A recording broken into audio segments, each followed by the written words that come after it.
There we go. We're Okay. live. It says we are live.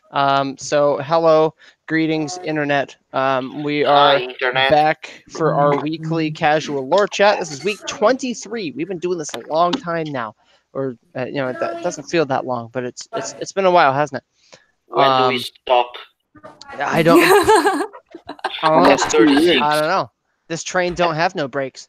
At 36, maybe. 36. Oh, maybe. No, that's way Nope. too soon. That's way too. We got to get into the hundreds at least. Come on, man. We can do that. 108. Don't limit us. Maybe. Okay, so we didn't really figure a topic. Oh well, yeah, we did. We wanted to talk about Silthasil. So, do we want to start with that, or do we want to talk about? Do we want to first talk about 25th anniversary and elsewhere stuff? We can gloss over that first. Okay. Start Oh my light. gosh, yeah. I think Yeah. it's So I think it's this week. Is it this week or next week? Is This week. Yeah. So this week is the 25th anniversary of the Elder Scrolls. Arena came out in 1994. This is the last day you can get Morrowind for free, by the way. Yeah. Oh, yeah, I should do that. Get on Morrowind. it. Mhm. I Yeah, already it's have. important. I already have it installed twice on my computer, so I Mhm. would. I got it for the but- first time, though. but I don't need to. I have I'm it. so happy. Although I am gonna work on getting Open Morrowind for my phone. Oh my gosh, And yeah. then Although- you can although follow actually- my tutorial yeah. on how to get a Daedric weapon. Although I actually want to put it on my tablet instead, bigger screen and all that. But yeah, let's see. PAX East is also this week, and the Bethesda and ZeniMax Online Studios folks are. They're going more Q&As, more Go, gameplay. go, please. Go. You need to go to bed. Wholesome. I know Um, that feel. Yeah.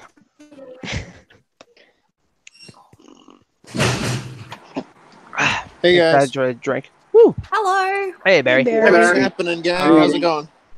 We're talking about 25th anniversary of Elder Scrolls. Nice. So Oh, a couple of things that I've seen. I saw Polygon did an amazing article where they interviewed a lot of the devs, both past and present, of the Elder Scrolls. They got It was really word good. from Todd Howard. I think they got Kurt Coleman. They got Kirkbride. No, they didn't get Kurt Coleman. They didn't get Kurt. Yeah, but they got No, a but- handful of guys. But MK mentioned Kurt Coleman so often that he was Yeah. basically there. Yeah, pretty much. I gotta watch that still. Yeah, well, it's a big long article. Kurt Coleman was in the 25th anniversary video Bethesda released. Yeah, he was. MK wasn't. Which that was another thing. Bethesda released the 25th anniversary video, kind of going over the impact that the Elder Scrolls has had. The Skyrim Grandma is going to be a. Oh yeah, Shirley Curry. Yes. Yeah, That's Skyrim looking cool. Grandma. Yeah. So Unironically, the first sighting of in-game graphics for that. yeah, which I mean, Yeah. I'm a little skeptical because that kind of looked like stuff you can see in Abaz Landing, or the Hughes Bane area in ESO. Sounds. But I don't know. I know not this weekend, but next weekend. I'm gonna try to have the next issue of Tell More Independent Press out, and we're gonna talk a little bit about 25th anniversary stuff. And then we've got a special interview I'm really excited about. But yeah, is that glossing over enough? Do you think? Is that Yeah. glossing? Blades is also in early access. Oh yeah, that's right. Blades is in early access. If you have the right phone. I've Not for had me. I've had access to it since day one. What do you think? I mean, Yeah, I really should have registered, but I still just have to wait till So, it comes out properly. I'm alright. I'm level 6. Are you a fan? Photoshop. It's in. I mean, I generally don't like mobile games because of all the. I mean, it's almost reliant on, Waiting. waiting idle and time. microtransactions, and that's Yeah. I mean, I But don't that's really like all that. mobile games. Oh yeah, and that's why I dislike mobile games. Yeah, they are but, intended I mean, for you to play here's in here's small settings. here's my dude. You dude. Oh, I've got a chest I can open. I'll open this so that let's see, it's a silver chest. Let's see. It's gonna open that. Woo! Oh, I got some gems too. Nice. So what do I get? Let's see. Iron ingot, hide gauntlets, limestone, and potion of minor stamina. Great. Lame. I gotta wait 3 hours for the next one. But anyway, The Blade surprised me. It actually has some decent lore. yeah. I'm actually pretty pleased with the combat system too. I do like how that works. I like Yeah, the dragon. from what I've heard, it character. takes a little getting used to, but apparently it once you get does. used to it, it works well. Yeah. And once I understand how blocking works and everything, I mean, I've died twice, I think. But yeah, so far I'm enjoying it. I haven't seen really any bugs or any issues. I mean, sometimes I get a stutter that can kind of cost me some hit points if I'm in combat. But yeah. I think that's it. So let's talk about the Lore, father so the father of mysteries. the I'll- Clockwork King. I'll just let you guys kind of take us You away. want to talk about memory, right? Yeah, that too. Mhm. Do you want to start, Tiffany, since it was Oh you no, who I have only questions. So Oh, any okay. information Start. anyone has, I'm Ask. good with it. So ask away. Okay, I don't know. Okay, so as far as his baby, any information you got? Okay, Oh. so that's You can go memory from Coda, Mm-hmm. who may or may not be the Magnegi Minamoli, Okay. but fused with Nern through the Clockwork City. That's my take on it, at least. Okay. So there is, I don't have a copy of it available, but there is a fantastic picture of the tribunal drawn by MK in which Sotha Sil is pregnant. Right here, Yeah. right here. Yeah, So you can that's see cute. here's That's on his something. You can Oh my see goodness. the baby, Now right? that right, is right here. serendipity right there. Oh yeah. I have a question about this Mhm. image. Yeah. Is it from Morrowind or is it something MK drew later? So this is I'm fairly sure this is art that was used almost as like concept art for Morrowind, and then they ended up using something similar in Morrowind. So if you go and look at like the way shrines, Yeah, I see something like that in Ray Shrines, but I wasn't sure if it was let originally me see if I there can or was added through mods.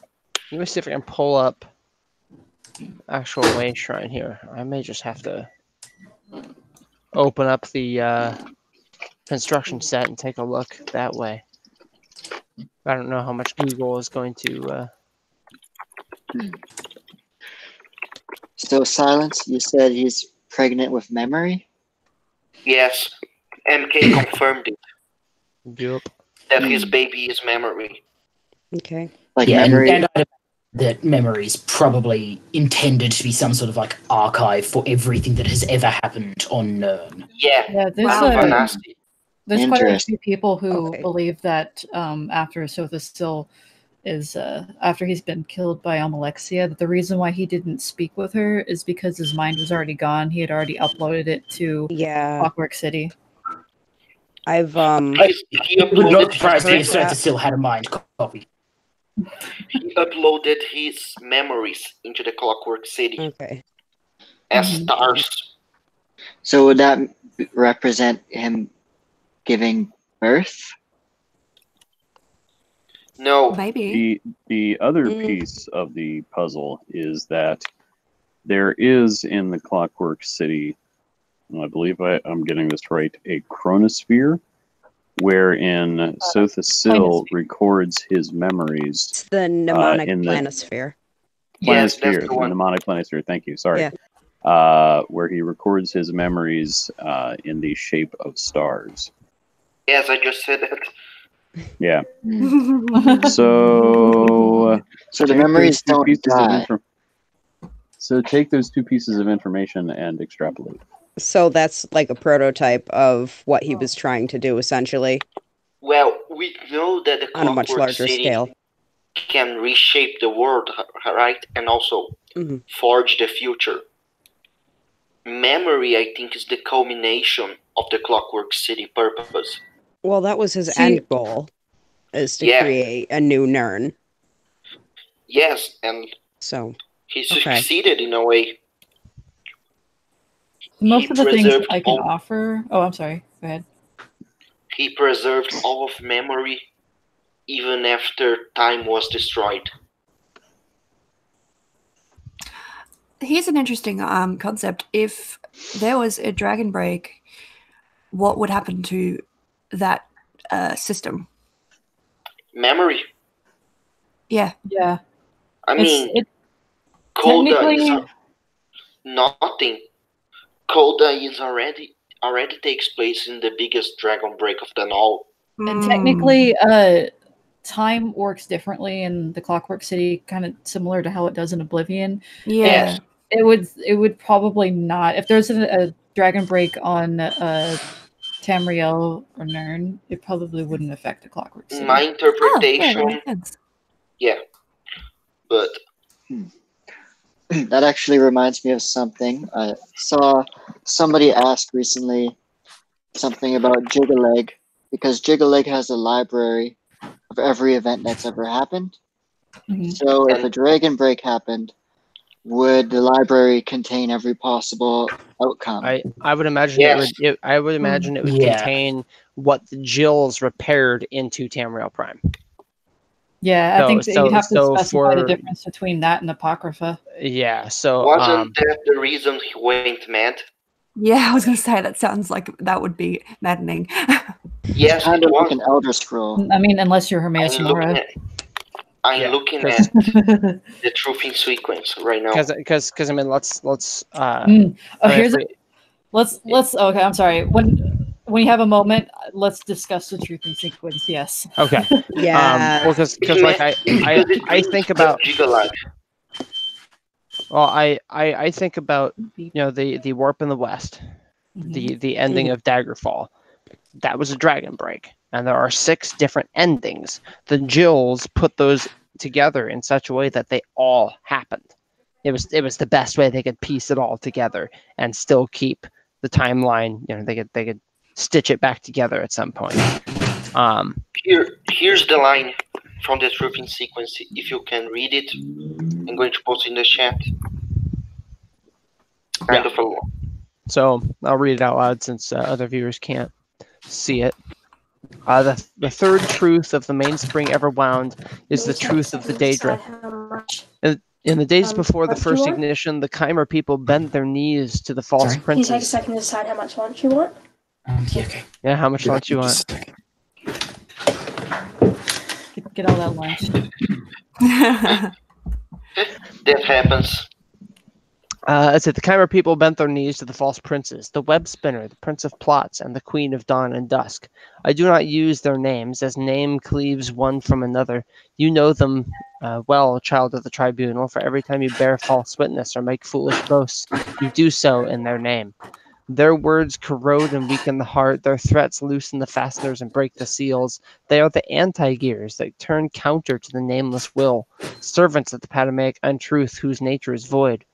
Of the Daedra, only the Grey Prince of Order knew his nature, and he went mad in the knowing.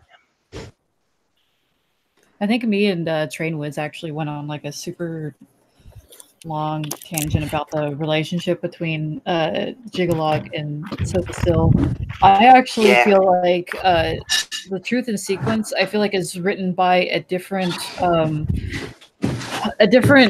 facet of Sotha that isn't entirely the one that we meet here. And I think that there is actually like It's multiple... written by the fourth tourbillon of the mainspring ever want. I feel like there is a difference between Set and Sotha, and I feel like Sotha is like his will bends to There Set, is and a he's difference. kind of uncomfortable with that. Seth the mortal and Sotasil the god. And Yeah, Be the other way actually, around. differences. I mean, and that's true for the tribunal in general, but I feel like each one has a very specific way that they are different from their god counterparts. Yeah. I'm sorry, who was the one that asked if it was the other way around? Yeah, wouldn't it be Set the god and Sotha the person? Because you would think, but the book Sotasil and the Scribe literally says Sotasil the god and Set the mortal. Yeah, that separates them. I really like Sotha and the Scribe because it does that's like it seems like it's written from the perspective of someone who is actually writing Sotha. It's Lauren Schick's goodbye. I don't think it was meant to be related to that, but I mean, if it was, it's cool. But I think that does tie in with that, though. Like whenever I get the chance to interview Lawrence Schick, I can ask him about that. Tell me about Sotha and Scribe. Tuttle said that he wasn't the one who wrote it, and then I feel like maybe Andrew did that. I don't know. Maybe he's listening. Confirm for me. And which Andrew? Not me, obviously. Oh, so Sotha was co-created with Tuttle and Andrew. I mean, there's a lot of people who actually contributed to the creation of Sotha as a character, but Andrew put just as much effort in as Tuttle did, and he's pretty cool too. He's also. I'm looking through Clockwork City books to find something of interest. But yeah, they sort of play off each other with some good lore bits, and Andrew is also someone who likes to explore like fan works and things like that, and browse test lore. So that might also be an option. But I mean, the thing is, it's irrelevant as to who wrote it. I just find it an interesting concept because it actually goes into the fears and anxieties that one would have if you're an actual creator of canon, or quote unquote canon content of the Elder Scrolls. Mm-hmm. Especially a character that's very well known and very. The water cycle of the Clockwork City. Yeah, it's a tremendous responsibility, mm-hmm. and nailed it. Yeah, I've had nothing but enjoyment. I spend so much time in Clockwork City when I'm on ESO. I really it's ridiculous. I've seen some valid criticisms of it, but I mean, I liked it personally, but I do also see like why certain people didn't like it, and I think it's good to keep an open mind.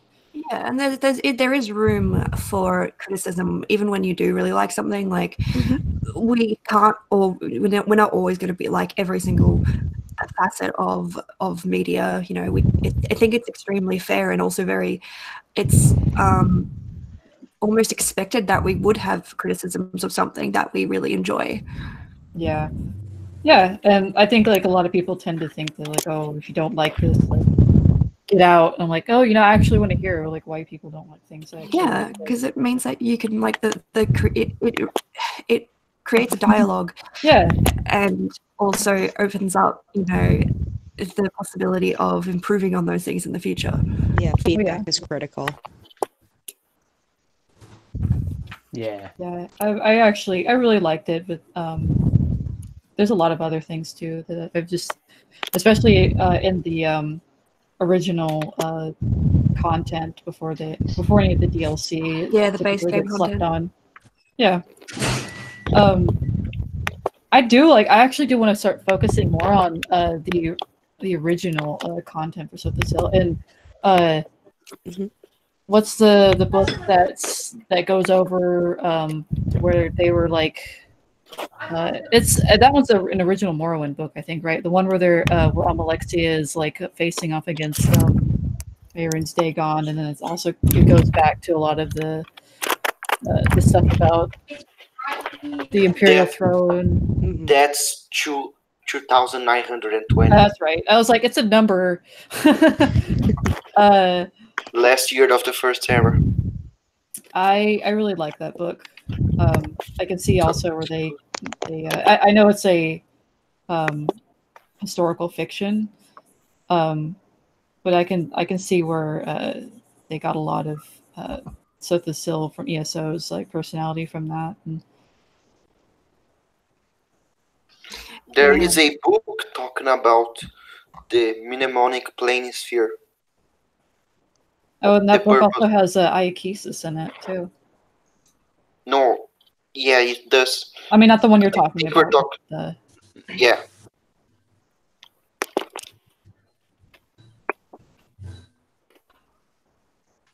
Yeah, if anyone else wants to add anything. I posted the book if anyone is interested in it. I just have a quick question on Jigaleg, since he was kind of similar. Would you guys say Jigaleg would be the most Anuic Daedric prince? If not him, who else? Yes. He is. Yes, he is. I would like to base stuff like that, but yeah. Yeah. The truth, Sotha Sil is ridiculously Anuic, and he says that Jigaleg is the only exception to the Daedra. Right, and with Azura, she's maybe just being nice to get people to love her, like as an egoic kind of thing. Azura is about transitions. She's neither Anuic nor Padomaic. That's correct. Right. It's not about bipolar, and she's also a huge bitch. It's not about ego. It's not about getting people to like you. It's about transitioning, and that means that it goes beyond all of that stuff. She's the most Padomaic. No. Yeah, because she is changed. Oh, yeah, that I can see that. Merul's Dagon is the most Padomaic. He just breaks stuff. Well, revolution is one thing, but constantly changing is another. It's a very specific type of change, though. It's violent change. And he's also Prince of Hope. Back violent, to the. I'm sorry. Go ahead. Well, a violent revolution is always in the hope of something better. Yeah, like the French Revolution. Even the word Numantia, which means liberty, is tied to that in real world history. Yeah. And it goes back to the Cool. Thank you for answering the question. That's what I was thinking as well. I was going to talk about I was going to go back on the truth and sequence thing because I just remembered something. I think also the way that the truth and sequence is written is instructions to program people to do a certain task in the Clockwork City, and if anyone deviates from that task, then the Clockwork City is dysfunctional.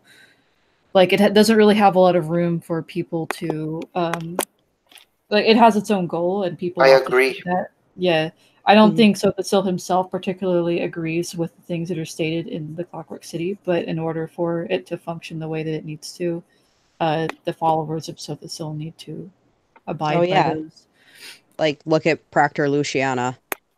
Everything that happened with her son. Yeah. Oh my gosh. Reading her accounts was...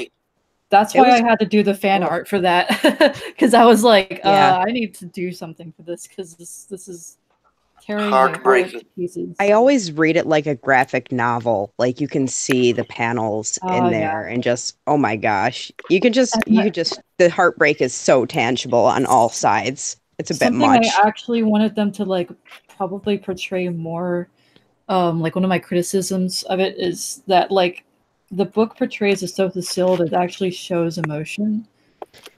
And Right. I like that. Like, I want to see more. I want to see more of that in the character that you see. Like, actually seeing him present like to the vestige some more emotion that he would have like done with like Luciana. Yeah. And I mean, my first thought is after that happens, what does he do? Does he go over and pop that memory out of his head so he can look at things more objectively? It's not in There's the planisphere. look mean- at the I think that's memories of that's- Sotasil. Yeah, that's answered in that quest. I think he says something about There's yeah, certain things that he does want to well, remember. Well, yeah, he wants to remember Even them, but he doesn't want to be distracted by them. Right. He wants to be able to go and Read- visit that. Yeah. Andrew, check out the book I posted. It talks exactly about that.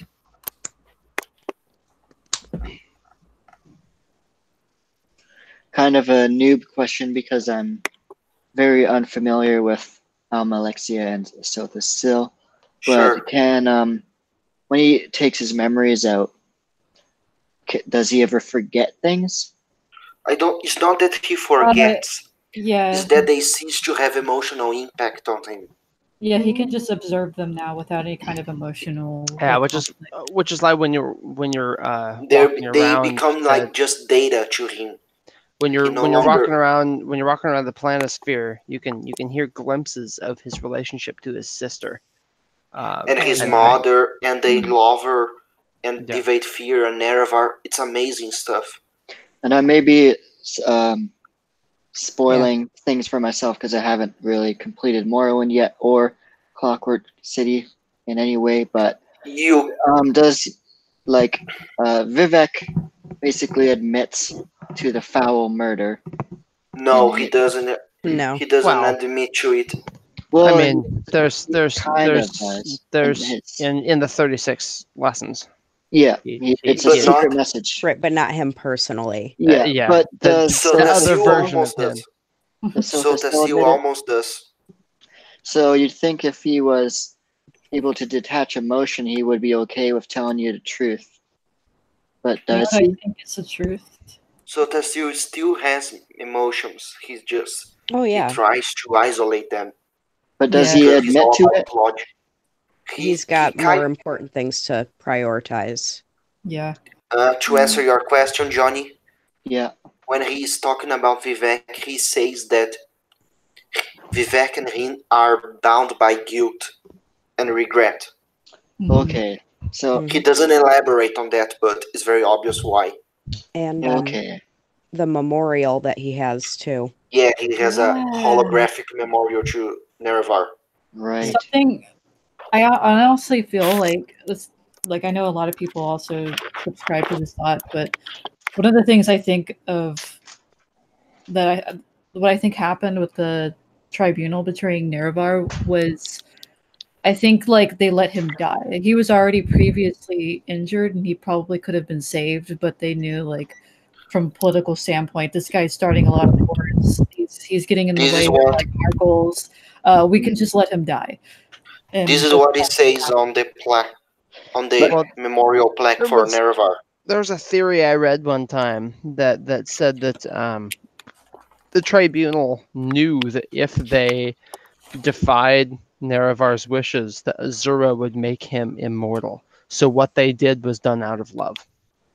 They wanted their friend, their lord, whatever, to become to not have to deal with that. Well, to effectively become immortal. They wanted him to be a god, and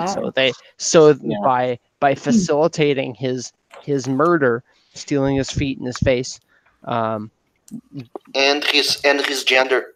Yeah, I'm gonna have to disagree with that. Pretty gruesome how they kill him. with I like the idea. With what, Michael? I don't think that they did it. No, this I don't goes know. into we've talked before about feet, right? Yeah. In the Old Testament, feet is sometimes used as a euphemism for genitalia. So in Isaiah 6, when it says that the angels are flying around, they have two wings that cover their eyes, two that cover their feet, and two with which they fly. The ones that are covering the feet are not covering the appendages with which they walk. And And so the metaphor for feet, when they're talking about that in foul murder and whatnot, right, it's talking about the path you walk. Yeah, and it's choices and you make. Almalexia is holding his feet. And the interesting thing about this is that this is not the only time that the tribunal removes feet. They do it to Numidium as well. Yeah. And I would argue that this is an attempt to halt progeneration. That nothing can be I created. disagree. Yeah, well, here, let him finish. Okay. This is an attempt to stop any. And with Numidium then can never become anything more than what they make it, which is very, very tribunalish. And for Nerevar, it could be a number of different things, but I don't think it's done out of love. It is, if anything, it's an attempt to stop him from coming back. You know, Nerevar was. This will make people go rabid and froth at the mouth when anyone says this. Nerevar was a warmonger.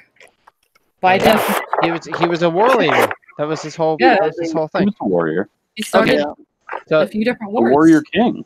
Yeah. Yeah. So, but I mean, in a way, though, in a definition, they were a monger. If you want to like. Yeah.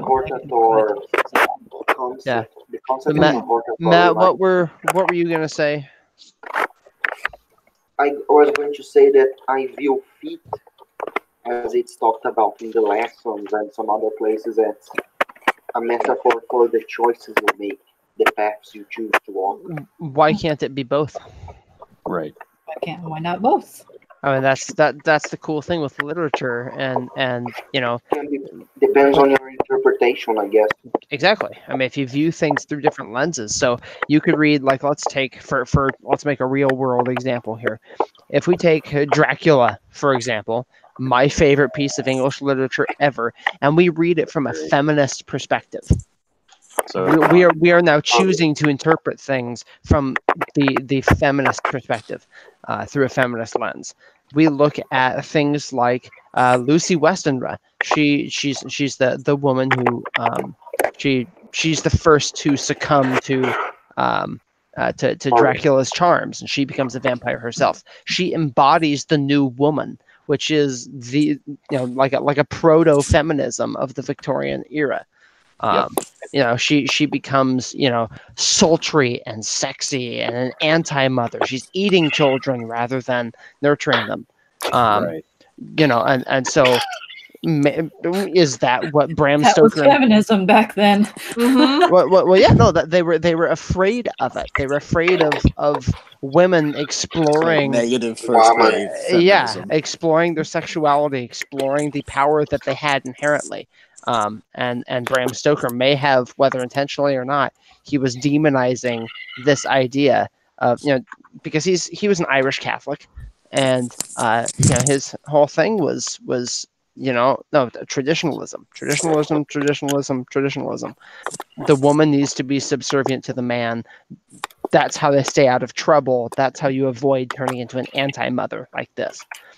He might also have been playing her as an anti-Mary, which would, I think, which would be a pretty interesting way to interpret Lucy's character. Well, one, there's that part at the end towards the end, where Dracula feeds Mina from his breast. He cuts himself open and feeds her that way. He becomes a Christ-like figure and also a motherly figure. In that scene. So that's I mean, if you've ever seen the Dracula with Gary Oldman and Keanu Reeves, which is horrible, but it's a really I disagree. it's a really, really close adaptation to the base text, and it does a really good job. Yeah. Well, you guys, it's corny. But one more question. Super corny. The art in that movie was great. Yeah. I just had a Nerevar question. Go on. You know, in that picture where his feet are cut off, and they got his face is cut off too. Yeah, and they got that spear up him, holding him up. I think that's an apt choice of words. Well, It is Mulad'Dib. Any Vikings fans here, by the way? Yeah. Well, I just posted 2 pictures. Do you think it happened like this, where the spear came first, and now it's like, because in Vikings, Rollo fucking stabs a guy with a spear and lifts him up, and he slides down the spear. It's like super gruesome, but probably. No, I think it comes from the back. I think it's like an explicitly sexual metaphor relative to Vivek. Oh, definitely. Absolutely. Like domination. Vivek is spearing Nerevar. Because I mean, how much did Vivek learn from Ball? It's everything Vivek ever wanted. Let's be real. He's definitely trying to replace Nerevar as the masculine principle in Dunmer society. Well, Vivek had a thing for Nerevar, and he was completely let down. It's a violent, possessive thing.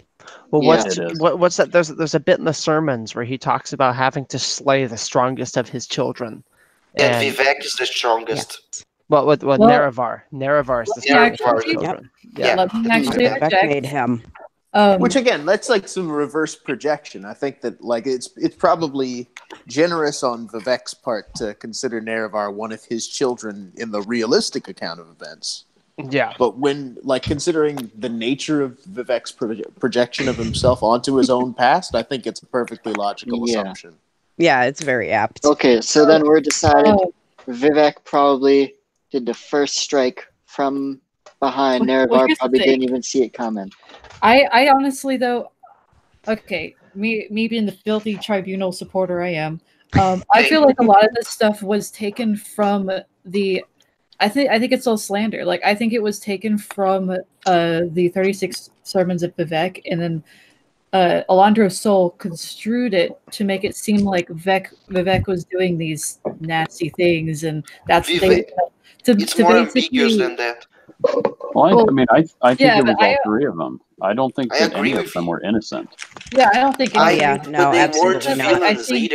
I don't think there's such a thing as innocence for gods. I think that pretty much wipes it all out. I don't think that they're innocent. Like, I feel like they did something, but I think that what Alondro Sol witnessed, I don't think that he would have been able to understand to speak. Well, no, he wouldn't have been able to speak about what he witnessed unless he put a spin on it.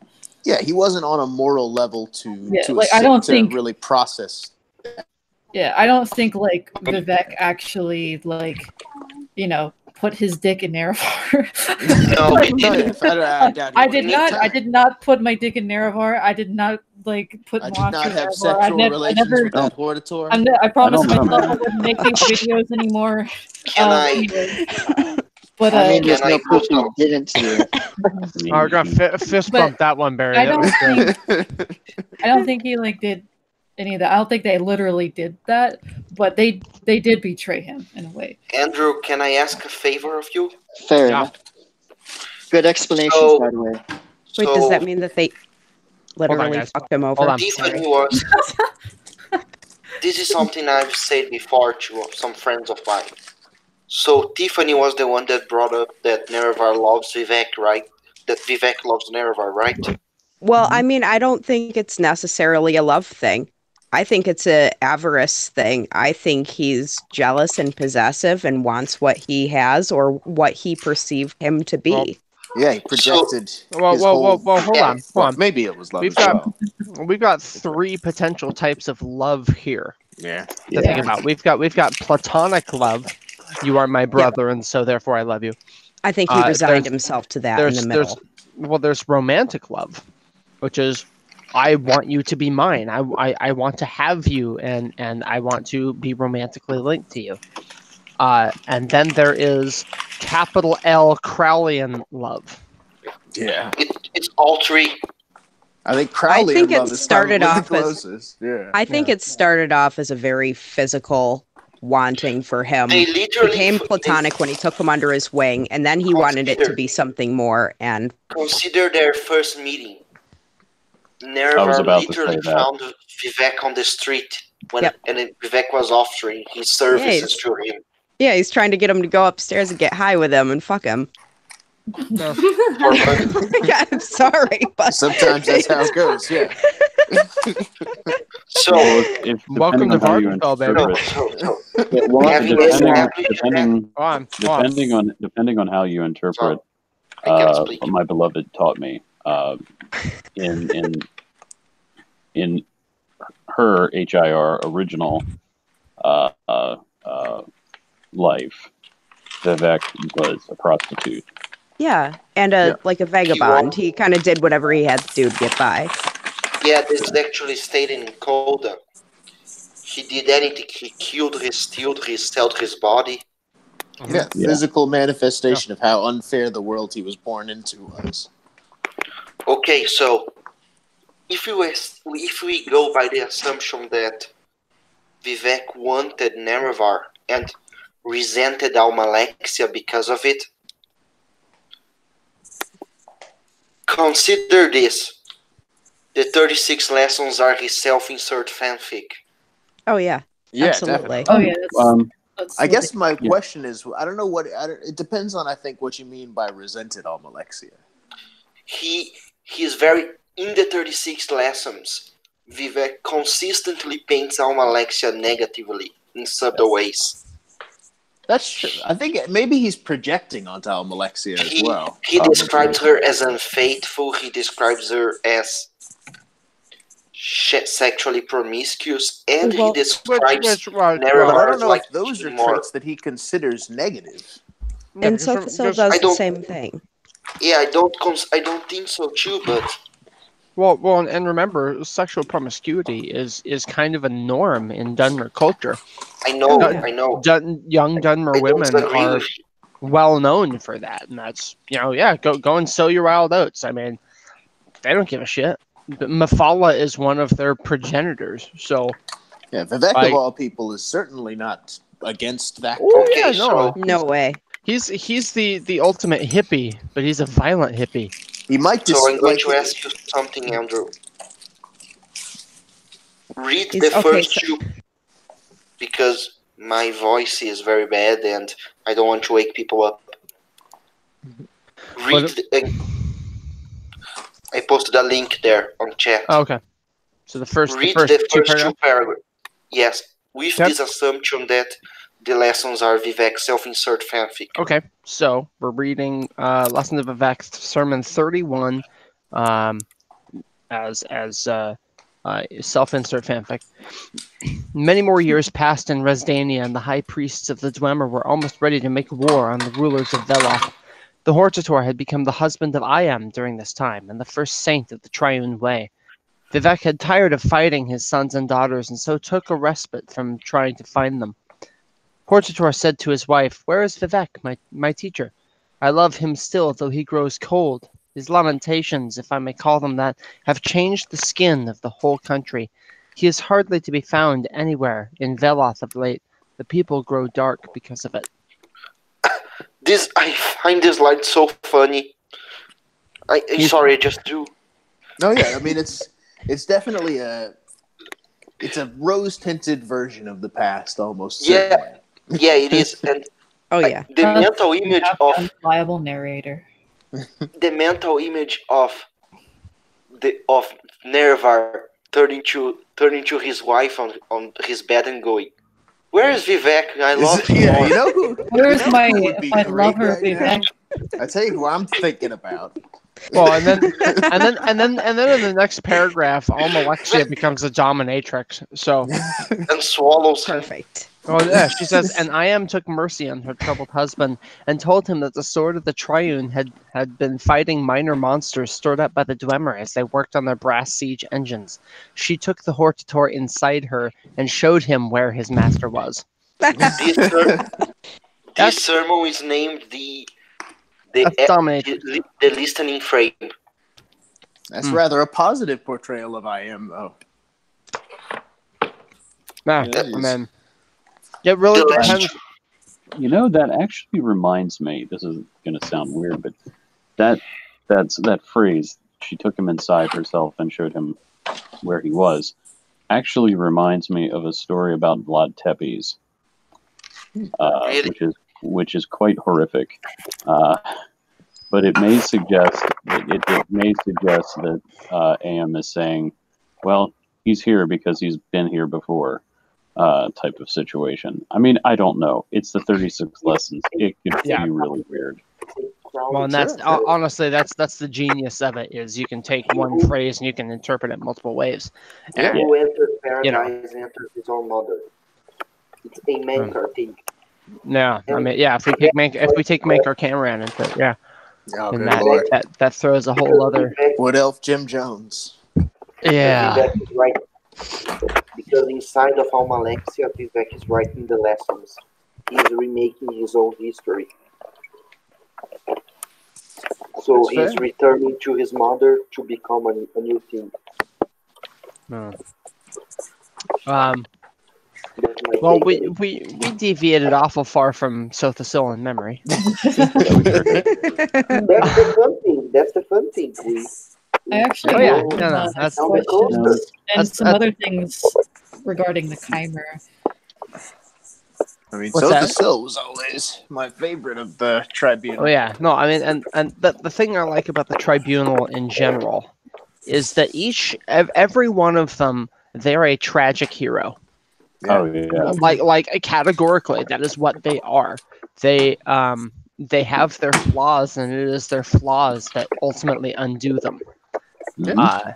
And people like to rag on IM, but she's like, in terms of putting the work in to make her people's lives better, like she's the one who does most of that work. But she also followed. She also followed like a Nietzschean sort of. She was like she sort was of thing. She's like of the Tribune, she was the one who was least circumspect about her status as a god. She like somebody said, "Be a god," and she was like, "Okay, yeah, that makes sense." Yeah, well, I would actually argue. That's all pretty standard. But sure. Go ahead, Astra. Speaking of Nietzsche, I literally just realized last night how Nietzschean Chim is. And I'm like, fuck.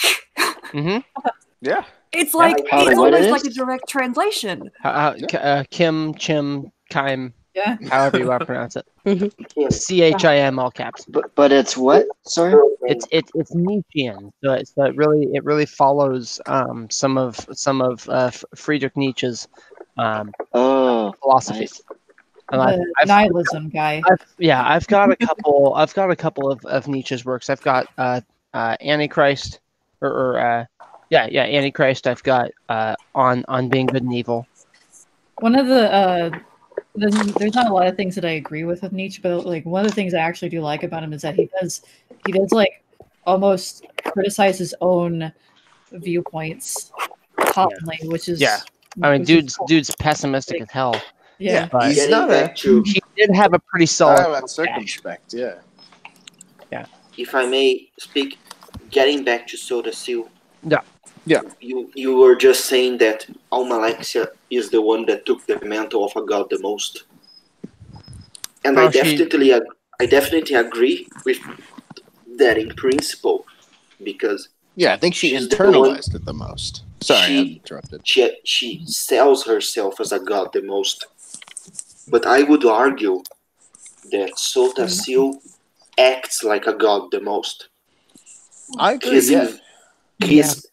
He doesn't explain himself. He doesn't show up. He doesn't interact. He takes on the role of what gods are to people, really. And he doesn't acknowledge. He doesn't talk to his suitors. He doesn't care about city management. No one really knows who the real Sothasil is. Just like anyone who like worships a god, they all have their own interpretations. Yeah. Most of what a god is silent. The people in the Clockwork City. The people I in the just thought of Clockwork City who you think would know him, see him as a concept almost. They don't talk to him. I was just thinking maybe a metaphor for Vivek as a modern leader would be like a North Korean leader who represents himself as a god to his own people. And I would say Almalexia is that. I would say Vivek is more like Mick Jagger. But he's like, people, like, if you think about North Korea, a lot of their own population don't believe that their leader goes to the bathroom because he's always so busy using so much energy that he actually doesn't have to do that stuff, and they portray like godly characteristics to the leader at all times. And then he's obviously wants to be like an emperor, like You're an elevator. Someone in an elevator? Johnny, what are you doing in an elevator? Not me. Oh, I'm in an elevator. Oh, Sorry. you're in an elevator. Sorry, I'm walking my dog. Somebody was in an elevator. So, guys, I think we have to recognize that it's very clear that Vivek is David Bowie. I mean, come on. No, yeah, that's it. Oh, yeah, Are you saying he's Mick Jagger? he's the Goblin King? Yes, Vivek is the Goblin King. That has some interesting implications. Oh, okay. I just Although, imagine what if Hold on. These many goblins left the cave. Space Oddity through the lens of the Elder Scrolls. Nice. I actually did that once, but it was with Magnus. It wasn't with I can see that, yeah. Ground That makes a lot of control sense. to also Major Tom. When I was writing that thing about Magnus, I was listening to that song on repeat. So Ground control to Major Tom. Take your Or- protein pills and put your helmet on. Or Freddie Mercury. This is Major Tom to ground control. Or His Trent accent is pretty cool in Elder Scrolls Online. That's because Maybe Trent Reznor. It's gonna be like a David Bowie karaoke society. so what we're for, basically getting at is that like Vivek is the tragic burnout singer who died before his time. Yes. Oh, Vivek, And in it's my- a lot of And everybody loves him. From my Even though he's had perspective, his bad times. Sermon 34 makes me cry. from my perspective, Vivek is a monster, but also one of the most tragic characters in all fantasy literature. Oh yeah. Like I he did, would- like in terms of the things he did, literally. Like if you account for them, then it's evil. But if you account for the fact that you know who he is, it's impossible to consider him in terms of good and evil. And he said that guilt for thousands of years. That's pretty torturous. I don't think So, I'm of the opinion that the tribunal did more good than bad. I Yeah, agree, definitely but for he the still Dunmer. feels guilty, and guilty for thousands of years is torture. He's a lot like Leto the Second from Dune. Oh yeah. I've compared Dune to like Test for a lot. Oh yeah, He's that's definitely Leto the Second. Like it starts off really good, and then it's like, okay, what the hell are you doing, dude? Like it gets like all this in that tyranny gets old Polygon after a hot interview. minute, but Yeah. In that Polygon interview, they actually mentioned that Dune influenced the story a lot. oh yeah, Yeah, like you get a lot of it from there. Even in the architecture. MK actually called, interestingly, in that interview, MK actually called Vivek the antagonist of the story. Oh yeah. Yeah. He referred to Vivek as the antagonist before the current one. Yeah, in a strictly Yeah, narrative it's legit. sense, Vivek It's is his job is to be the antagonist of the Dunmer people. Yeah. In the sense that like And he peace has is the same- antagonism to the Dunmer. He's the same way. He's the same. He's an antagonist the same way that Leto Atreides Second is the antagonist. Because Yeah, that's where I was going. It came from a place of goodwill, but the power just, the power. I wouldn't say the power corrupted them, but it's like the responsibility of godhood. Basically, I think with Leto in particular, he was like I don't think he was so much corrupted, or I think he was doing everything he did intentionally. Yeah. I think Paul made a mistake, and Paul thought that he could be a god and still be a person. Leto deliberately and like really physically, viscerally sacrificed his personhood in order to be a god because he knew a god was the opposite of what people needed, and he wanted to teach them that by example. And for a while, it was true. Yeah. He was a god. He said in his journals, he said that he was, for 2,000 years, he was the equivalent for humanity to war. Mm-hmm. Instead of war, they had Leto, and that was their predator. Yeah, and the thing was, it's like he just kind of like they no one would really mess with them when they would have someone like Leto like leading their people, but then again it became this like unquestionable authority that slowly turned into tyranny. Yeah, there was just something in people that wanted to act freely without cause. And the same thing happened with X. Like my take on the tribunal. Yeah, his like idea of peace turned into tyranny. It had to be. Anything static, it just becomes tyrannical by its nature. Anything that stays, regardless of whether or not you want it, is tyrannical. Yep. Because will is the only thing that's legitimate, ultimately. And then here we go back to the truth in sequence. Yes, indeed. Before we go there, or full circle back to the truth in sequence and Jigalog. No, but just before we go there,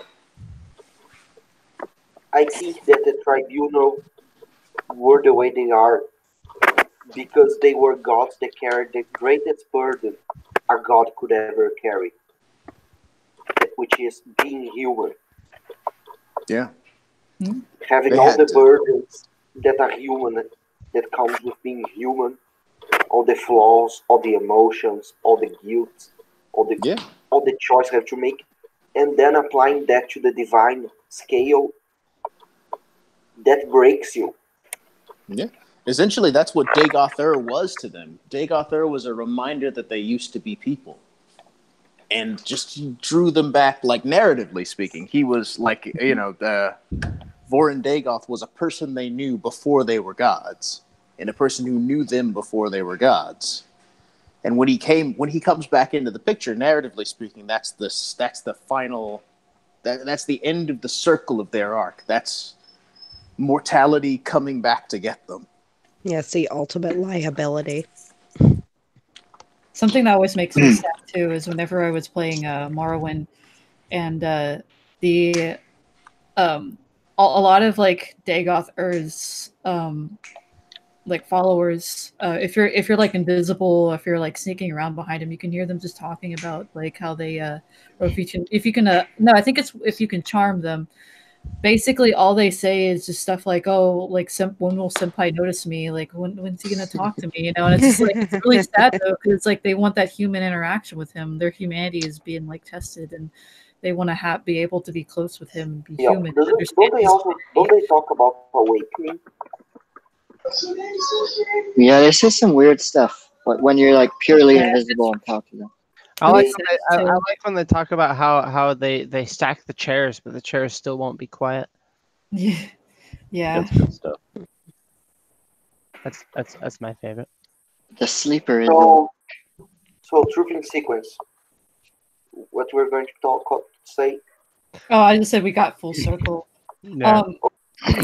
I'm going to admit that I have not read them all the way through. If you go to my house in ESO, I got them all. I got a new house too. I have to show you, but I want to see it. Set up in the little office area. You'll see it, so you can give it a little read. You don't even have to go to USB. I read them all in one go during a boring class I had. Do that a lot, actually.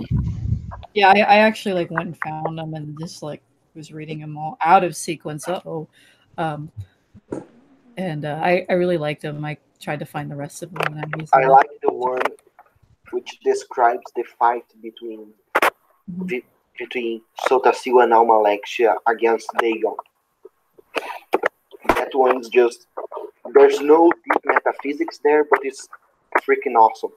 Yeah, I remember when I saw that, I was just like, yeah, I'm gonna have to buy this, but I was really like lazy setting them up, so I was just kind of reading them whichever one popped up. But I do have like something related to the Chimer. I was having a discussion on Twitter about this, and this actually brought up a really good point to where someone was talking about, or one of my friends was talking about the fact that people can sometimes get a little iffy about, especially on like Tumblr and whatnot, about people portraying Dunmer with like different skin colors, like darker brown skin and things like that, which are like that we see in Arena. And I know that it was retconned, but there's some that it actually made me think about something in regards to Chimer, and like how in video games we typically don't have a lot of like differences between like races and whatnot. We don't see a lot of like mixed races, and we even have like a kind of explanation of it with racial phylogeny. But the fact is that in real life, we typically have people that are like culturally this, like you could be culturally American, but you could look like, you could have any kind of skin type, like skin color, physical appearance, anything like that. But you would be culturally American if you grew up in America. You can do that in Elder Scrolls. You can make an Imperial character and then edit their skin tone. Yeah, a lot of people do that. Yeah. But what I think is interesting. You an Imperial? Yeah, I mean, Imperials are actually like they're very like they're very culturally diverse as well. But I mean, but you can do that to any race. Yeah, but like what I think is interesting though is that we still refer to like people that live in Cyrodiil are typically Imperials. I don't. I refer to them as Cyrodiilics. Yeah, I think so too. Like I think Cyrodiilics are anyone who is like culturally belongs to Cyrodiil. So something that I thought about was the fact that when Azura cursed the Chimer, do you think she cursed anyone who was culturally Chimeri? I don't think so. Considering no, skin, I think it was. Considering skin, it was very much a ideological and what if philosophical statement to the Chimer themselves. But what if like a Khajiit was like raised by Dunmer and like it wasn't even a slave or anything, that they actually like raised them on the religion that the Chimer had, and they fully worshipped Azura. I don't think so. So but here's the thing though, like if they were culturally Chimeri, then why would Azura still punish the Chimer? Like why wouldn't they? I have an example, I guess. In Oblivion, which doesn't take place too long after Morrowind, there's lots of like Dunmer who are dark elves, but they're super friendly, which isn't what you find in Morrowind. Oh yeah, they're a little more. They're culturally Cyrodiilic. They're culturally imperial. They're you can nice. also you can find a lot of Dunmer who worship the divines and whatnot, and as well as I think the priest of Akatosh is an Altmer in Kevach. I think that also just goes to show how Azura is just super bitchy. I don't know what the word is I'm looking for. I love illogically hateful. So, or not hateful, just I don't even know what the word is, but not the most logical with her attacks. I mean, okay, look. So you need to remember that the tribunal swore an oath to Azura that they would not use the tools. What did they do the moment they got the tools? They used the tools, and then they murdered Nerevar. So I kind of feel like she is justified in being angry. Yeah. Not only did they give her the big middle finger and say, hey, we're gods now, but then they killed her favorite person. Yeah, I kind of feel like there's a reason she's mad. But the thing is, though, is like if there are other like races that are that worship the same triad that the Dunmer worship, why would she not punish them? Because like if they're like just as guilty, they're not the same people as the tribunal. I guess Jesru was as much. It would just be whoever is recognizably, physically recognizable as the tribunal, or then maybe it's like, have you seen Anchorman when Ron Burgundy hits Jack Black on his bike and he's like, oh, whatever, and then Jack Black's like, what? You just ruined what I love, so I'm gonna ruin what you love, and he kicks his dog off the bridge. I like how Kind of like that. It's definitely I interesting. admire how the tribunal handled the curse, though, treating it as a blessing. I like that. Had the Dunmer even agreed yet? It was a curse? It must have been a What shock about to a Dunmer Dunmer, that- though. What about Dunmer that weren't culturally Dunmer though? Like, or not Dunmer. I mean, Chimer that weren't culturally Chimer. Yeah, it would be a double shock to them. What the fuck? We've never heard that story. What's going on? I don't think any of the writers ever talked to this. This is good. I imagine it was probably a lot like that one episode of the new season of Always Sunny. Yeah, I think I know which one you're talking about. Yeah. Yeah, it's interesting. Like it feels odd to me that Azura would have chosen to publicly or to just generally punish the Chimer for something that basically only 3 people are blameworthy for. Yeah.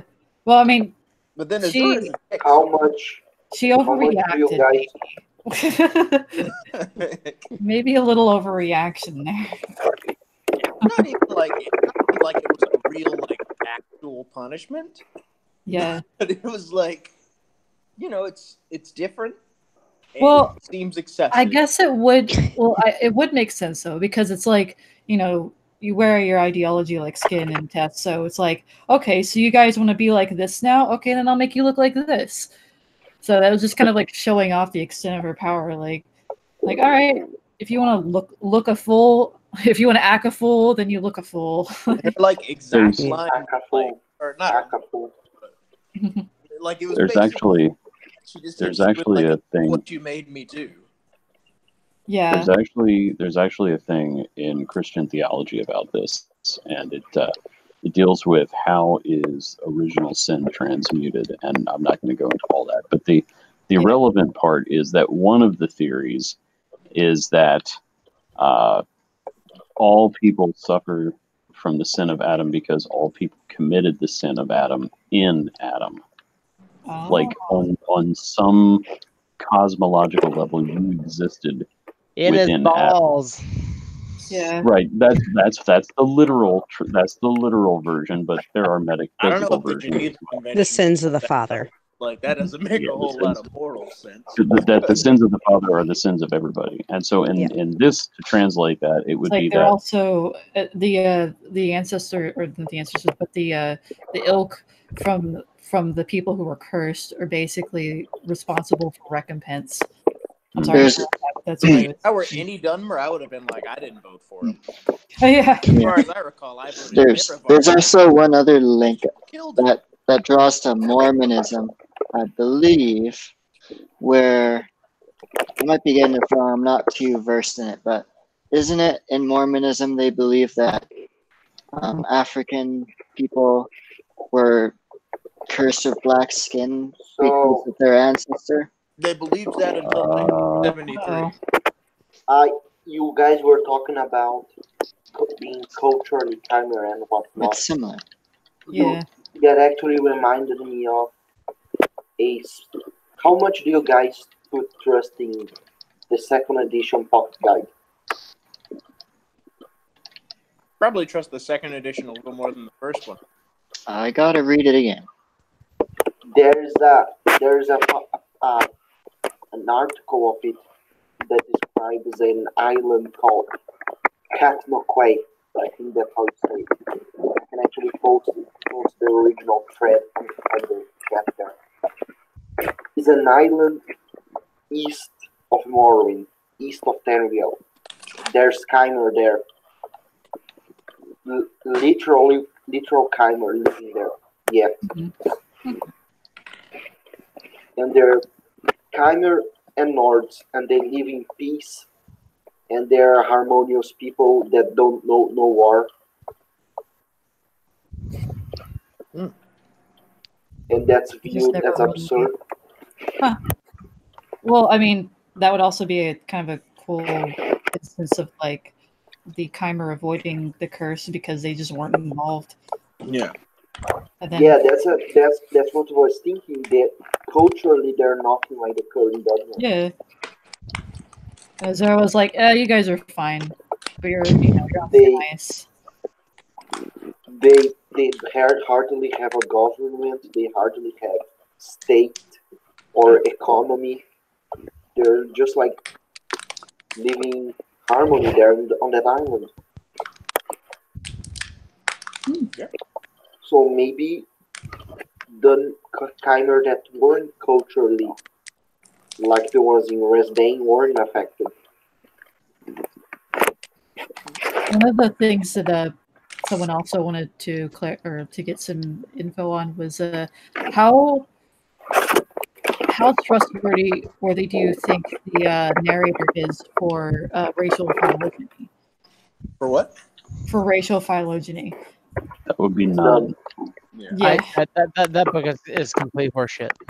Yeah, I feel like The only thing they get right, in my opinion, is that the offspring tends to appear like the mother with traits of the father. That's right. That's really the only thing you can really get from that. Everything else is pretty much horseshit. Rubbish. Yeah. And it's also written in a very dehumanizing way too. Like there's someone who's studying these people. I actually wrote a response to it. Probably 2 years ago. 1 year ago, I remember reading it. Wasn't it for 1 year ago? Talmor? Wasn't it with Talmor? No, that was something else. Yeah, that might have been that might have been John Bernson's thing about how racial memory is passed on in the womb, because the amniotic fluid is racial memory. Oh, is that epigenetics? Is that the right phrase? Yeah. That was John's thing. Yeah, that was John. And I love that piece so much. My piece was a different scholarly text. That's basically, it looks at racial phylogeny and biology in a really critical light, and it says, well, how can you not? I don't remember what my arguments are, honestly. But I bring up the Grey Prince, I bring up Bretons, I bring up a few things. There's a couple that aren't very logically sound, and I will say I did that on purpose, but I really didn't. Don't tell anyone. I will deny it. Open for interpretation is a good way to say it. Yeah. But yeah, I mean, part of it is I take the Council of Healers from the Arcane University, and I say, well, hey, you're basically saying that Khajiit and Argonians aren't people. Doesn't that kind of throw, like, you didn't take any time to research this before publishing a book about it? Are you fucking kidding me? And so that was one of the points that I had.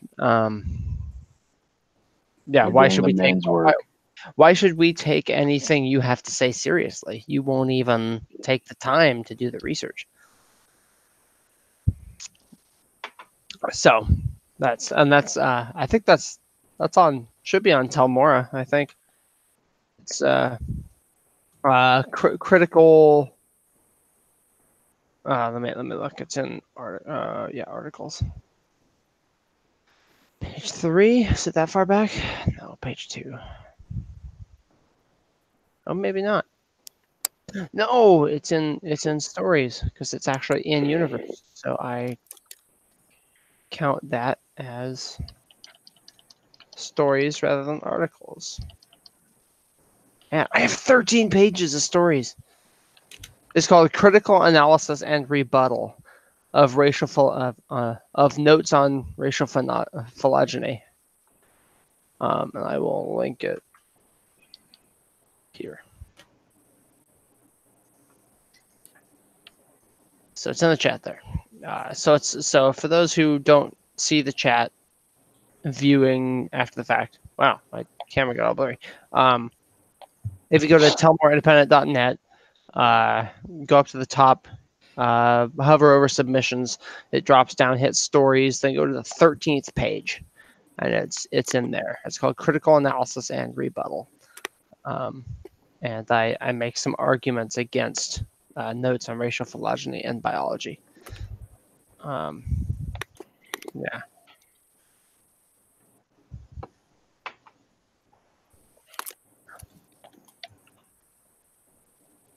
You're doing the mains work. Oh, I think I have another question. I was talking to somebody. It might have been the admin of the test wiki, or maybe it was Silence of Autumn. I remember someone was contemplating with me whether we should create a citation format for scholarly documents within the Elder Scrolls. Nice.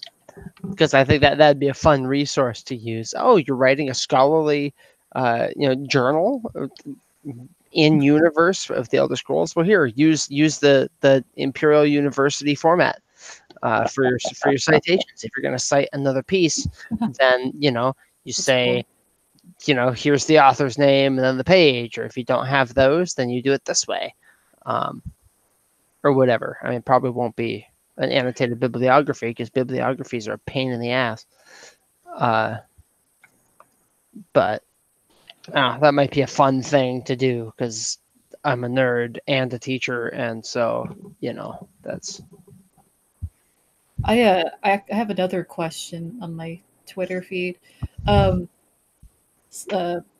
Pond Lynch was asking about maybe some details about that deal between Morgaya and the King of Worms. So that's cool. Also, Morgaya was a character from. Morgaya is Baron Zaya's daughter and Helseth's. Yeah. Yeah. And also the fate of Morgaya and her kids post Salmor takeover. That's an interesting question. We may find out. Yeah. I mean, up to this point, we don't really know what happened to Queen Morgaya. I don't know if I have any theories as. Because I know the First Hold Revolt has to do with her. There's a book called The First Hold Revolt that talks about it. Yeah. Let's see. She was not particularly well liked by the culturally xenophobic Altmer of First Hold, and is known to have quelled a revolt during the early years of her rule. The couple, who had 2 children by the end of the Third Era, Goranthir and Renala, who were both Dunmer in appearance despite being half Altmer. Regardless of appearance, however, the children were considered rightful heirs to the throne. So there are 2 Dunmer who, as of the late Third Era, they are heirs to the throne of First Hold. First Hold, Sunhold. Fuck is First Hold? I don't even. Oh, there it is. Okay, so First Hold Northwest Alinor. Northernmost. Well, no, it's not Alinor. It's on the big island. Now that we know that, it's on Aradon. We got Aradon here. Here's Skywatch. Now that we know that you're right. Somerset was actually going to probably be the idea, instead of Morrowind. Maybe that was probably going to be something that was explored more in Somerset. If it was if that was the game instead of Morrowind. And then since they scrapped that, they just sort of put that on the back burner. Yeah, maybe. Which, I mean, maybe the next game, maybe. Well, I guess we won't hear anything in Elsewhere about her because that'll all be prior to this, and she can't die before all this. That would make sense. So let's see. In part of that question had to do with her relationship to Manny Marco. It says here, and I'm using UESP. Morgaya made contact with the notorious necromancer Manny Marco in the Dragentail Mountains of Hammerfell with the help of an agent of the Blades, which is a player character. The deal was struck. Manny Marco held up his end of the bargain, and in return, Morgaya promised to give him her first, although exactly what this meant remains a mystery. Morgaya and Riemann were wed after a 3-year engagement. That's not Riemann Cyrodiil. That must be someone named after. Yeah. Oh. Yeah. Wait a minute. Why would an Altmer be named after the Hope of Man? Yeah. That is interesting, isn't it? Is that a snafu or is it intention? Okay, it was King Riemann Karudil, ruler of the kingdom of First Hold on Aradon. So let's see what do we know about him? Because now I'm curious. Altmer, King of First Hold. He had a son sometime before 3E405, and Morgaya, the Dunmer Princess of Wayrest, decided to take advantage of the situation. She contacted the King of Worms, a powerful necromancer, persuaded him to arrange a conversation between Karudil and his dead son. Okay, so Morgaya used Manimarco as a political chip.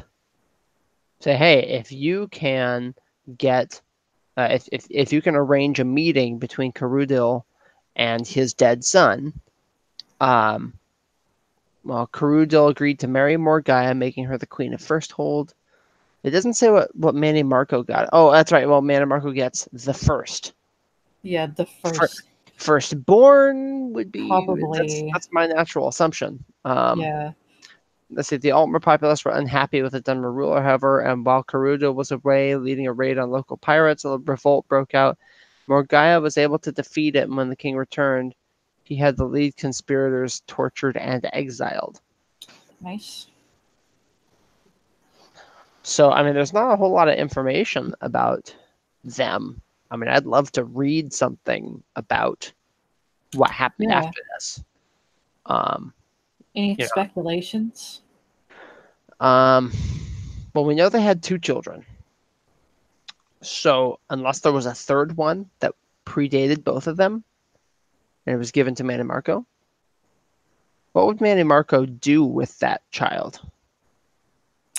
Maybe a vessel for like a new body that he could like jump into or something. I don't know. That could be interesting. Yeah, because he probably, knowing Manimarco, he probably wanted someone who looked a certain way, and maybe he like appreciated like, more guidance aesthetics. It may not have anything to do with looks at all. It may have to do with royalty. Capital R royalty. What is Manimarco up to? What's that boy doing? So he's maybe always up to something. I have no idea. So maybe in Oblivion, by killing him, you have actually aided him. That's why he was such a pussy the whole time. Oh, because that was how he could transfer into the body. He has to be killed. But if he's going to be killed, he may as well. I mean, this is just my mind, following the logical progression here. If he's going to be killed, he may as well be killed doing something beneficial to him and his interests, right? I'm going to leave. Okay. Okay. Yeah. See you later, Matt. Thanks for joining us. You're welcome. So, Manimarco would I mean, that would then mean that he's playing a long chess game. But then what would he get out of this new body? I mean, he's a necromancer. He can already extend his life force indefinitely. Devathir has been doing that for thousands of years. So why? I mean, we know the Manimarco. Blood rights. Anyone would. I mean, it could be. I mean, I mentioned the royalty. Yeah. Birthright. Yeah, but he's also a god too, at the same time. But I like to think that's a different iteration of him. He was split in 2. Maybe it's because like it's no one's going to really know that like Manimarco is actually this taking over this person's body, but he needs to have like the birthright to get himself into a place of political importance. Could be. I'm wondering because royalty in Tamriel is shaped like a dragon. That's what royalty means. That's why Tashraka is a dragon. So when Skyrim comes around and the dragons come back from the dead. Didn't you want to become a dragonborn in ESO? That hold on. What if that wasn't Alduin? I've just been looking, by the way. We're if that wasn't him, tonight, guys. That was Manny Marco as a dragon, converted into dragon form via royalty. Oh shit! And so the end of the Kalpa still is waiting. That's Alduin hasn't even returned yet. What is it Kirkbride said about the last Dragonborn? He said this is the biggest mind fuck.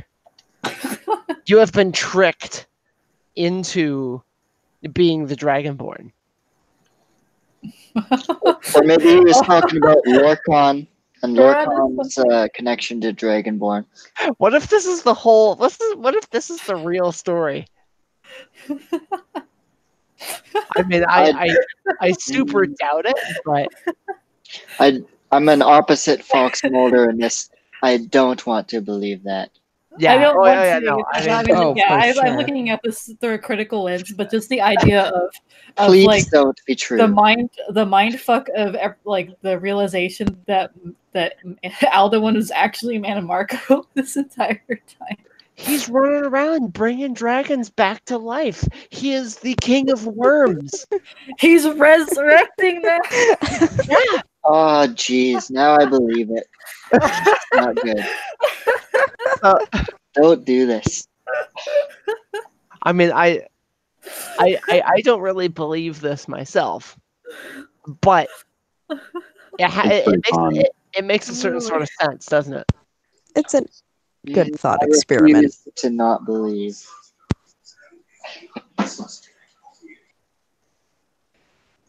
That's a good one. I'm really glad that person asked that question because that's where it got us.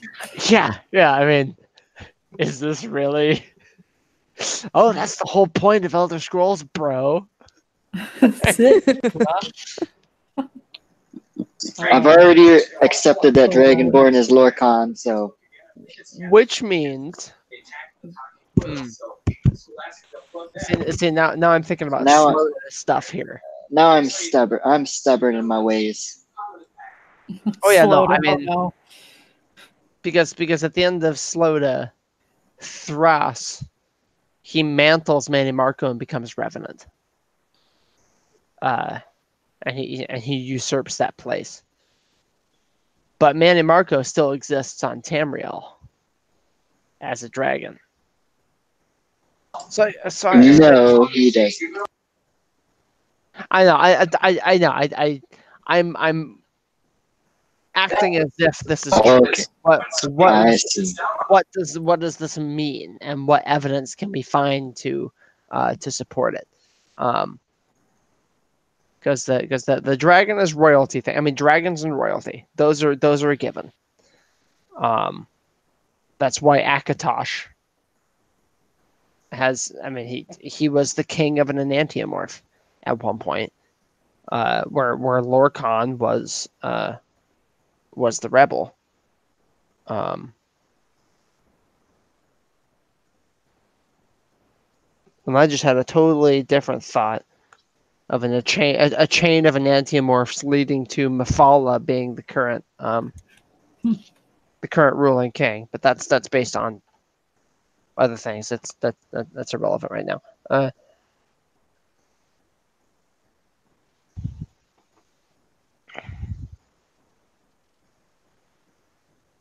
So it looks like you can slide these. If it were true, would it be like how I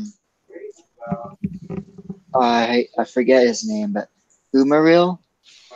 Umaril the Unfeathered? Yep. Yeah, how he dies but he comes back because he didn't really die. Well, yeah. he's an interesting case because he's either a demi-prince or a Daedric vestige. He's one of the two. Link to Meridia? Yeah.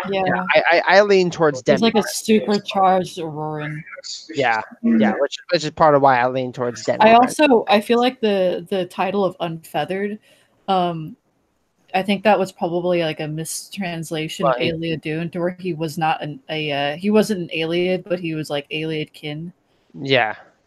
Well, because his father or mother was Aliad. Mm-hmm. So I think Meridia pulled a Zeus, came down and banged an alien chick, and then that's for the glory of the living. Oh, that's why he's unfeathered, because he turned into like a goose or something, some kind of bird, and then was like. I mean, I was thinking more along the lines. Came out like a unfeathered.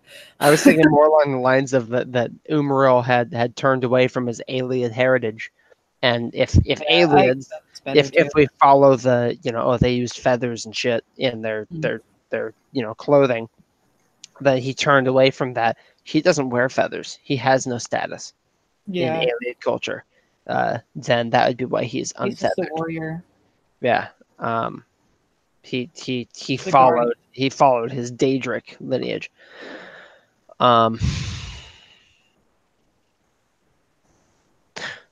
Yeah, I do really dig that Manimarco is actually Alduin thing. Yeah. I mean, and given what we know about the trial in Elsewhere, because the dragons that came out of the halls of Colossus, one of them decided, hey, I'm going to pretend to be, Alkosh. Yeah. Because these people are gullible and stupid, and I'm gonna take advantage of that. Probably Calgron Teed. Yeah, there's Calgron Teed. There's Yolo and Loki, whatever they are, whatever their dove names are. I'm hoping the red one is Nephalalargus. That would be sweet. It looks similar. Like if you actually compare like the models and the shape of their face, it looked like it could be him.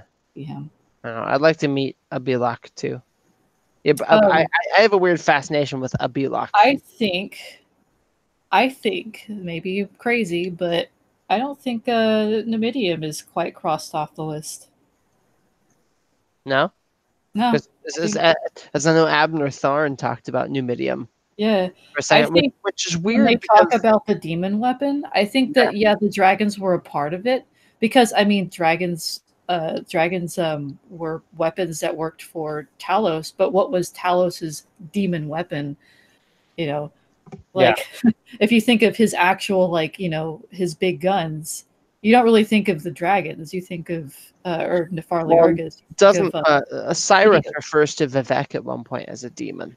And Vivek attained his divinity through the heart of Lorcan, which is where Numidium is activated.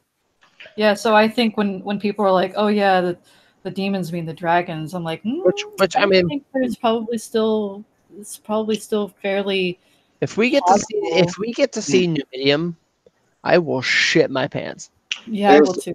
There is one thing I gotta say before I go.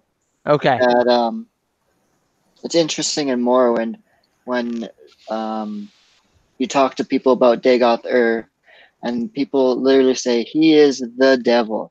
Yep. It's interesting they bring that into the series, because I mean they have Adrian, Daedra, but where do devils come into play? Is that just another word for bad guy in the series? I would say so. Yeah, I mean it's the ultimate. I mean, like an irredeemable bad guy. Yeah. I mean, because a shaitan, I think, is Hebrew for adversary, Satan. Mm-hmm. And he's the most feared guy at the time, I guess. Yeah. All right. Well, Actually, I'm gonna peace out, but nice talking with y'all. All right. Thanks for hanging out, Johnny. Yeah, I'll try to think of some cool stuff to ask next time. I'm pretty good at asking questions that trail off into hour-long conversations anyways. But we're okay with that. All right. Well, have a good night, you guys. Talk to you next week. Good night. Adios. All right. And I'm probably going to kill the stream there, since there's three I've been drawing Calgron Teed as well. Yeah, I noticed that, actually. Do some... Okay. Bye, Internet. Sure. Take care, everybody. Good night.